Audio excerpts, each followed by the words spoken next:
Does anyone remember the original Netflix and chill? And I don't mean stories around a campfire. I mean it's Friday night and you and your partner are cuddled up on the couch, maybe a love seat, and you guys turn off the lights, making it nice and dark. Then on the screen flashes the anti-piracy warning because you rented a movie.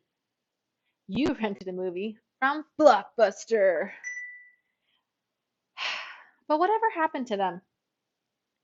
They were a household name that ended up practically disappearing come the new millennia.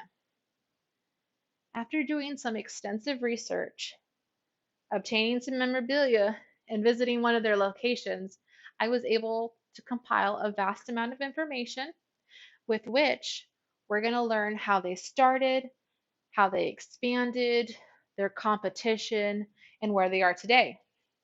We're also going to learn the importance of how fragile a company is in the entertainment industry.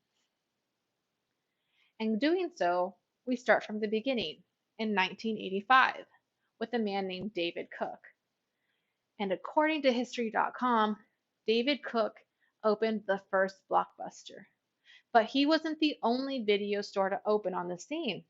So, what separated his brand from others is the selection. David Cook had over 8,000 tapes compared to other places. No other store had a stock of this magnitude. With that, he was able to expand, adding on 3 more locations by 1987. He saw the potential of what his company could be and ended up selling part of the business to investors. Among those investors was a man named Wayne Huizenga, who we'll come back to in a second. But in the same year, later on in that same year, David Cook decides he actually wants to leave Blockbuster. He leaves Blockbuster to go run Amtech, which is a company primarily focused on technology development. So with Cook out of the picture, Hunzinga comes in and takes reins. He ends up moving headquarters over to Florida, where things really start to take shape. Wayne Hunzinga was the founder of Waste Management, which is one of the largest waste disposal companies in the United States.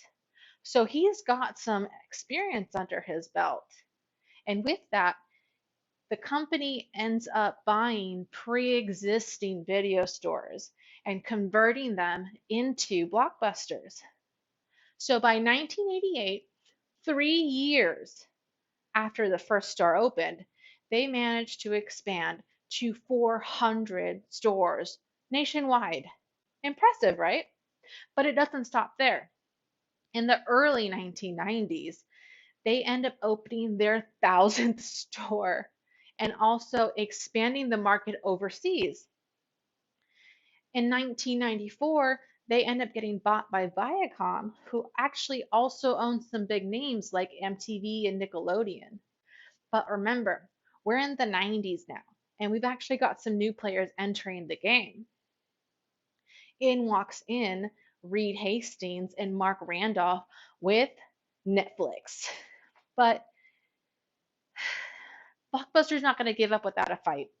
They end up offering similar services like Netflix, but Netflix isn't the only competition that they have. They have to go against Amazon.com, Redbox, and services like pay-per-view, on demand. They're really starting to put up a fight. But the thing is, these other services don't have late fees the way that Blockbuster does. And in 2004, at its peak, Blockbuster has 9,000 stores worldwide, but they're still kind of in a struggle. They end up filing for Chapter 11 bankruptcy, according to Forbes article, A Timeline of the Blockbuster life cycle. In 2014, about a decade later, exactly a decade later, Blockbuster closes the last company-owned store, leaving individually owned stores to slowly follow behind. Jumping into 2020, a documentary debuts highlighting the last existing blockbuster, titled The Last Blockbuster, which can be watched on, how ironic it is, Netflix. It's 2021 and The Last Blockbuster is still standing. So far, we've learned how it started with David Cook. We've learned how it expanded with Mark Nzinga and how they tried to compete with other services, and how today there's only one blockbuster left.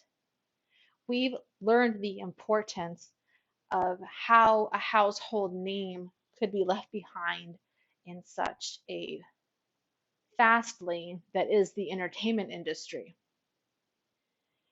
If one ever wants to take a trip down memory lane, all they need to do is take a drive to Bend, Oregon.